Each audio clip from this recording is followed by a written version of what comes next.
네, 허니 바이블 이제 창세기부터 우리가 함께 읽어 나가도록 하겠습니다. 창세기 1장에서 50장까지의 내용이 있는데요. 우리가 이제 읽을 부분 창세기 1장에서부터 25장까지의 내용을 제가 아주 간단하게 요약하면서 우리가 어떻게 또 읽어 나가야 될지 생각해보는 가이드를 해드리도록 하겠습니다. 창세기 1장에서 11장까지는 인류 일반 역사라고 생각하시면 됩니다. 그래서 이 땅이 어떻게 시작되었는지부터 쭉 이야기가 시작되는데요. 이제 1장에서 11장까지가 먼저 인류 일반 역사로 구분되고 12장부터 50장까지가 족장의 이야기, 하나님께서 한 사람 아브라함을 택하셔서 계속해서 아브라함, 이삭, 야곱, 요셉 이 4명에 이르는 족장사의 이야기를 하나님의 나라의 관점으로 쭉 이끌어 가신다라고 생각을 하시고, 창세기는 크게 이렇게 두 가지로, 두 분류로 나누어서 우리가 읽으시면 되겠습니다. 네, 태아와 함께하는 허니바이블, 옆에서 태아가 함께 반응해주고 있는 건데요. 자, 우리 계속해서 말씀을 한번 보도록 할 텐데, 창세기는 베레시트라는 히브리어로서 태초에라는 첫 번째, 태초에 하나님이 천지를 창조하시니라, 이 창세기 1장 1절에 태초에를 따서 베레시트, 창세기라고 이름을 지었습니다. 창세기의 저자는 모세죠. 자, 창세기 그러면 1장에서부터 11장까지를 먼저 이렇게 쭉 한번 볼 건데요. 창세기 1장부터 우리가 잘 알다시피 1장은 천지창조의 이야기를 하나님께서 말씀하십니다. 빛이 있으라부터 해서 하나님은 천지창조를 아주 혼돈한, 모든 것에 혼돈한 것에서 하나님의 말씀을 통해서 모든 혼돈했던 것들이 질서를 찾아가고 공허했던 것들이 충만한 하나님의 것으로 채워지는 역사가 일어나는 창세기의 시작점입니다. 하나님의 말씀은 우리 모든 공허한 것과 그리고 혼돈한 것을 질서 있고 충만하게 채워가는 작업들임을 우리가 생각하면서 읽어가면 좋을 것 같아요. 창세기 2장은 사람 창조에 대한 얘기들이 쭉 나오고 있습니다. 아담과 하와, 남자와 여자를 하나님께서 어떻게 만드셨는가? 중요한 하나님의 형상과 모양대로 만드셨다. 하나님의 형상과 모양, 하나님을 닮은, 이 하나님의 모습이 닮았다는 것이 아니라 하나님의 성품을 닮은, 그리고 하나님의 존재 양식을 닮은 형태로 사람을 창조하셨다라고 하는 내용들이 쭉 나와 있습니다. 창세기 3장은 첫 번째 인류의 타락에 대한 내용이죠. 그래서 어떻게 인간이 타락하게 되었는가, 뱀으로 이렇게 등장한 사탄이 어떻게 아담, 하와를 유혹해서 그들이 죄에 넘어지게 되었는가라는 장면들을 다루고 있습니다. 하나님은 절대로 먹지 말라라는 첫 번째 하나님의 말씀을 어기게 된, 죄를 짓게 된 장면이죠. 창세기 4장은 가인과 아벨의 이야기로 시작됩니다. 우리가 잘 알다시피 인류의 첫 살인이 또 이곳에 기록되는데요. 하나님께서 아담과 하와를 통해서 주신 가인과 아벨, 그리고 가인이 아벨을 죽임으로 인해서 아벨 대신에 셋이라는 하나님께서 새로운 계보를 만들어 가십니다. 그래서 이 가인 계열과 셋 계열, 이 두 계열이 계속해서 역사를 만들어가고 있습니다. 창세기 5장은 아담의 족보에 대한 내용이 나오는데요. 이 아담의 족보를 쭉 읽으면서 족보를 볼 때 족보의 첫 시작과 끝이 누구인가를 눈여겨보면 좋을 것 같아요. 결국 이 족보가 나온다는 것은 이 족보의 내용들을 함축해서 그 시대를 함축해서 설명하고 있다. 그런데 족보의 이제 끝에 나오는 사람을 통해서 하나님은 이제 그 사람을 중심으로 새로운 이야기를 할 것이다 라는 것을 족보를 통해서 우리가 알 수 있어요. 그래서 아담 족보를 쭉 보면 아담의 10대 손이 노아입니다. 노아. 그래서 앞으로 창세기는 노아 한 사람을 통해서 이야기를 계속 이끌어갈 것이다 라는 내용을 하겠다는 것이죠. 그래서 아담의 10대 손이 노아이고 앞으로 계속 나오겠지만 노아의 10대 손이 아브라함, 이렇게 연결이 됩니다. 창세기 6장 우리가 잘 알듯이 6장에서부터 9장까지의 내용은 노아의 홍수에 대한 이야기가 쭉 나오고 있습니다.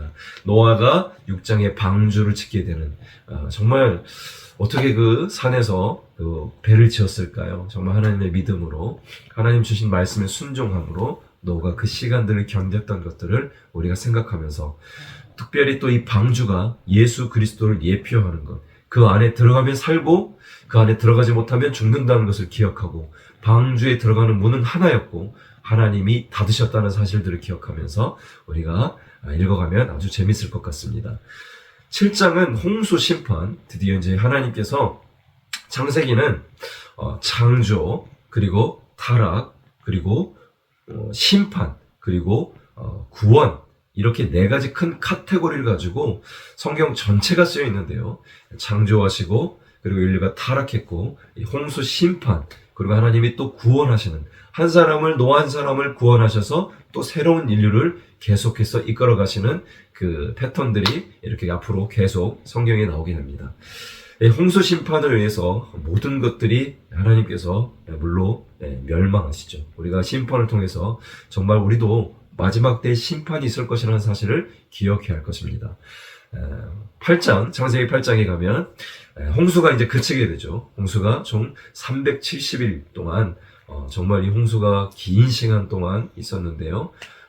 우리가 잘 알다시피 까마귀를 보내고 또 비둘기를 보내서 지면에 완전히 땅이 말랐는지를 확인한 뒤에 그제서야 드디어 노아가 다시 이제 내리게 되고 노아의 자손들이 땅에서 새롭게 번성하게 됩니다.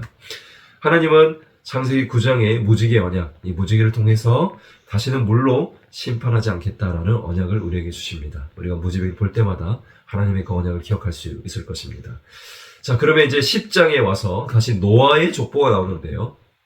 노아의 족보 속에 셈과 함과 야벳, 이 세 사람이 등장하는데요. 이 셈은 일반적으로 우리가 중동 및 아시아에 분포된 퍼져나간 사람들이라고 볼 수 있고, 그리고 함 족속들은 우리가 아프리카 대륙 지역에, 그리고 야벳은 유럽 쪽에 퍼져나간 사람들로 크게 우리가 분류하고 있습니다. 이렇게 노아를 통해서 하나님은 또 이 땅에 하나님의 자손들을 계속해서 퍼뜨리고 하나님께서 그렇게 번성케 하시는 역사가 일어납니다. 그런데 또 타락하는 역사가 일어났죠. 바벨탑 사건이 11장 바벨탑에서 등장합니다. 사람들은 다시 한번 우리 이름을 내자 하고 바벨탑을 쌓아서 하늘의 꼭대기까지 닿게 하는 그런 교만한 일을 행하게 되죠. 그때 하나님은 그것을 보시고 모든 사람의 언어를 혼잡하게 하셔서 모든 사람들을 지면에 흩게 되는 역사가 일어납니다. 그래서 바벨, 흩어짐, 이런 뜻의 11장 바벨탑 사건, 하나님이 다 흩으셨다. 이 11장의 마지막에 셈의 족보가 나오는데요. 하나님께서 노아의 아들 셈, 그 셈의 자손을 통해서 노아의 10대 손 아브라함, 아담에게는 20대 손, 그리고 노아에게는 10대 손 아브라함을 통해서 일하십니다. 계속해서 10대 손을 통해서 하나님은 완전수를 통해서 하나님이 아담 그리고 노아를 새롭게 통해서 인류를 새롭게 하시고, 그 다음에 또 한 사람 아브라함을 불러서 이 일을 행하시겠다는 것을 우리에게 성경을 통해서 보여주고 있는 것이죠. 자, 창세기 1장에서부터 11장까지 인류 일반 역사를 다루고 있었다면, 이제 하나님은 특별하게 한 사람을 갈대아 우르 땅에서 불러내십니다. 그 사람이 바로 우리가 잘 알고 있는 아브라함입니다. 창세기 12장 아브라함의 이야기부터 시작되는데요. 12장부터 오늘 25장까지의 이야기를 또 간단하게 말씀드리도록 하겠습니다. 창세기 12장 아브라함을 갈대아 우르에서 하나님이 구별하여서 택하여서 불러내십니다.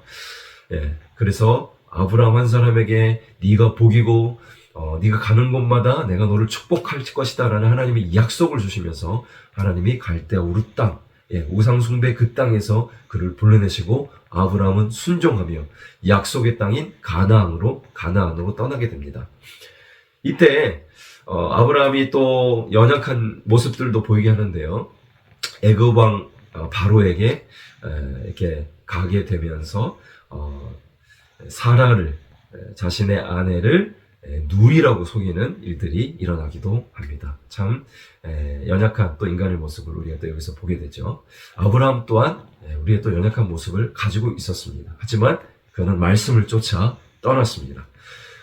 창세기 13장에 롯과 조카 롯과 함께 떠났던 조카 롯과 결별을 하게 됩니다. 그래서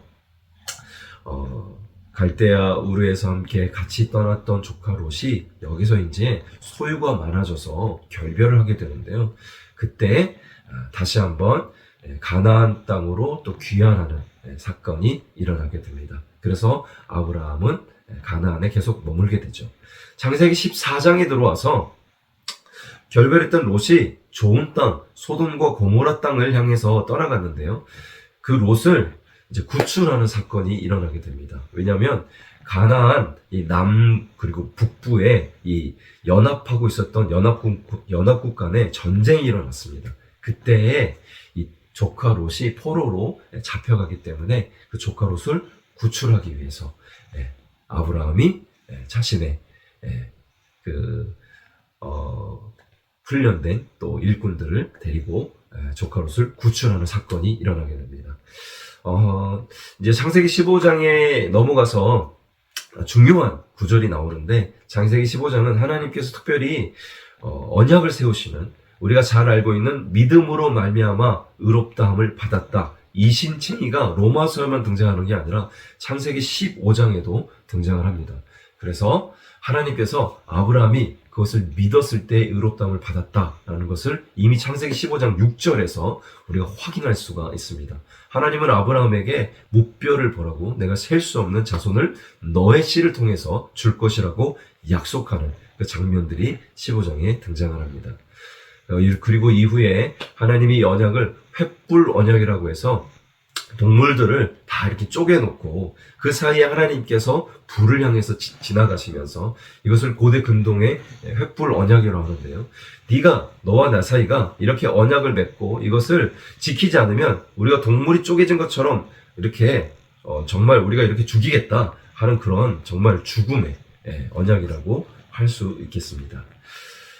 자, 우리 이제 창세기 15장 아주 중요한 장을 넘어서서 창세기 16장, 이제 사례의 여종 하갈, 그리고 하갈을 통한 이스마엘 출생을 우리가 또 보게 되는데요.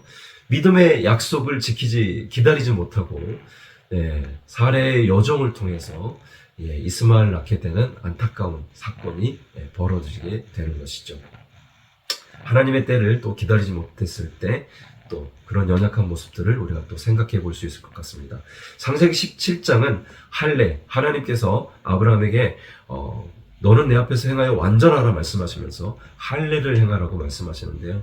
우리가 육체의 할례, 그때 이제 아브라함이 순종하고 할례를 하게 되는데, 표피를 베는 그런 할례를 하게 되는데, 우리가 잘 알듯이 정말 중요한 할례는 마음의 할례, 우리가 하나님 앞에 하나님의 백성인 것을 기억하고 또 인지하는 마음의 할례라는 것이 굉장히 중요하다라고 신약에 와서 이야기하고 있습니다.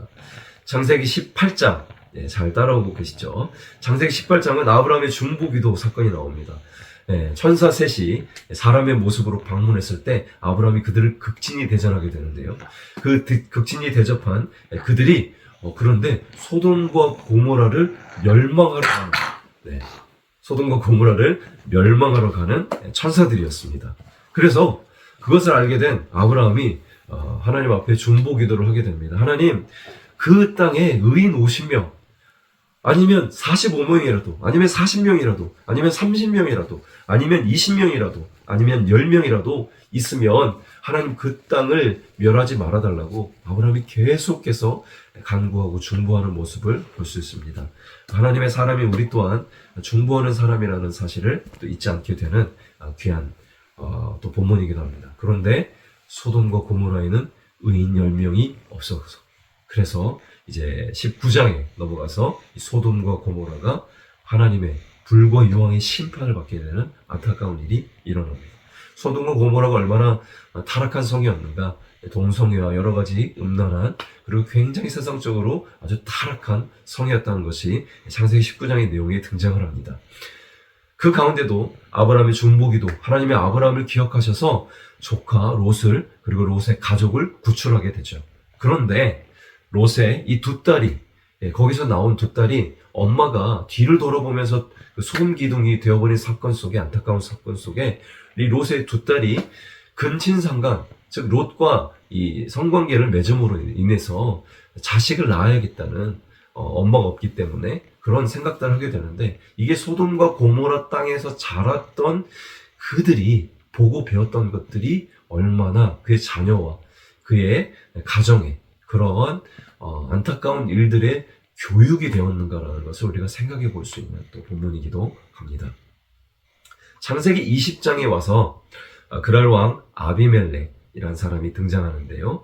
여기서도 또 아브라함이 연약한 모습을 보이게 되는데 사라를 다시 한번 누이로 속이면서 아리따웠던 아내 사라를 통해서 혹시라도 어려움을 당하지 않을까 생각하면서 누이라고 속이면서 그렇게 넘어가는 그런 장면들이 있는데 그때도 하나님은 아브라함을 긍휼히 여겨주셔서 그랄 왕 아비멜렉의 꿈에 나타나시고 그를 절대로 손대지 말라, 사라를 건들지 말라 라고 말씀하시면서 아브라함을 구원해 주시고 아브라함을 지켜주시는 하나님의 또한 친실하게 당신의 백성을 지키시는 하나님의 모습을 볼 수가 있습니다. 자, 창세기 21장에 넘어가서 이삭이 출생하게 되는데 우리가 잘 알다시피 드디어 약속의 자녀 이삭이 출생합니다. 그래서 21장부터는 이삭의 이야기로 조금씩 넘어가는 그런 장면들이 이루어진다고 보시면 되겠습니다. 창세기 22장에 우리가 너무나 잘 알고 있는 이삭 번제 사건. 이삭을 하나님 앞에 드리는 내 독자 이삭도 아끼지 않는 줄 내가 알므로 이제야 내가 하나님을 경외하는 줄 아노라 말씀하신 사건이 등장하죠. 네, 이삭을 드리는 이 장면은 예수 그리스도, 어린 양 되시는 예수님을 예표하는 사건이다 라고 우리가 또 알 수 있겠습니다. 그렇구나, 태아야. 아브라함은 이 시험을 통과함으로써 믿음의 조상이라는 정말 귀한 타이틀을 얻게 되죠. 자, 23장에 넘어가서 막벨라 굴을, 헤브론에 있는 막벨라 굴을 사는 장면이 나오는데요. 이것은 약속의 땅, 이 가나안에 드디어 이제 함께 했던 사라가 먼저 장례를 짓고 그리고 이제 죽음으로써 막벨라 굴에 장사되는 장면이 등장합니다. 그것은 곧 약속의 땅에 묻혔다. 이것은 우리가 언제나 우리에게 약속해 주신 천국을 소망하게 되는 그것을 의미하는 내용이라고 또 볼 수도 있겠습니다. 자, 창세기 24장 이제 드디어 이삭과 리브가의 결혼의 장면으로 넘어가는데요. 아브라함의 종이 이삭의 아내를 구하려서 가나안 땅에 있는 그 족속들이 아니라 자신의 고향 땅인 메소포타미아 지방까지 가서 아브라함의 종이 이삭의 아내를 구하는 메소포타미아에 있는 아브라함의 동생인 나홀 그리고 그 나홀의 가문의 부두엘이라는 딸, 부두엘이라는 사람의 딸인 리브가를 만나게 되는 그 리브가를 이렇게 다시 데려오게 되는 그래서 이삭과 만나게 되는 놀라운 사건이 일어나게 되는데 그 타국 지방까지 당신의 약속의 자녀들, 약속의 동족들을 만나게 하려는 그런 마음들이 있고 또 그것을 하나님께서 준비된 만남으로 이삭과 리브가를 이렇게 아름답게 만나게 하게 하시는 그 놀라운 사건 속에 하나님이 여전히 당신의 백성들을 준비시키시고 만나게 하신다는 사실을 우리가 또 볼 수가 있겠습니다. 자, 마지막 창세기 25장에 이제 아브라함이 죽게 되는데요. 야곱과 에서가 또 출생하는 장면이 이제 등장합니다. 이제 점차적으로 이제 그 아브라함을 통한 이야기가 이삭 그리고 야곱과 에서로 넘어가는 장면을 우리가 이제 보고 있는 것이죠. 너무나도 잘 알다시피 원래는 장자 가문이 장자가 그 가문을 계승해야 하는데 에서가 첫 번째 장자였음에도 불구하고 하나님의 특별한 선택으로 말미암아 에서가 그 가문의 계보를 잇는 사람으로 에서가 아닌 야곱이 하나님께서 택정하셨다는 사실을 우리가 특별하게 볼 수가 있겠습니다. 하나님이 야곱을 택정하셨다. 그리고 그를 세워가신다. 이것을 우리가 에서와 야곱의 이야기 가운데 볼 수 있는데요. 우리가 이것을 통해서 오직 우리 또한 하나님의 은혜로 택함 받은 자라는 것을 기억하면서 그것은 하나님의 은혜로 된 것임을 늘 기억하며 살아야 할 것입니다. 계속해서 창세기를 읽어가면서 재밌는 시간들, 또 창세기를 읽어가면서 또 계속 궁금한 것들을 함께 나누면서 우리 하나님 말씀 계속 즐겁게 읽어갔으면 좋겠습니다. 제가 이 300일 성경을 허니 바이블 300이라고 지었는데요. 하나님의 꿀송이 같은 하나님의 말씀이 우리의 삶을 계속 아름답게 또 풍요롭게 바꿔갈 수 있기를 소망합니다. 마지막으로 우리가 이제 성경을 계속 읽어나갈 건데 성경을 읽을 때 우리 태도가 중요할 것 같아요. 그래서 하나님을 아는 방법은 오직 하나님 자신을 계시해 주실 때만 우리가 안다는 것을 기억하고 성경이 가는 데까지 가고 첫 번째, 성경이 가는 데까지 가고 성경이 멈추는 곳에서 멈춰야 합니다. 이것이 우리가 성경을 대할 때 중요한 태도이고 두 번째, 우리에게 주신 이 이성을 열심히 사용해서 우리가 또 말씀을 깊이 연구하고 묵상하고 암송하고 해야 할 것입니다. 세 번째로는 이 말씀은 깨닫게 하시는 분이 계세요. 우리 안에 성령님이 계시니까 성령님의 조명하심을 구하면서 계속 이 말씀을 읽어가면 좋겠습니다. 자, 이제 시작되었습니다. 300일간 말씀 일독을 향해서 영광의 모든 부모님들과 선생님들 함께 달려갔으면 좋겠습니다. 화이팅!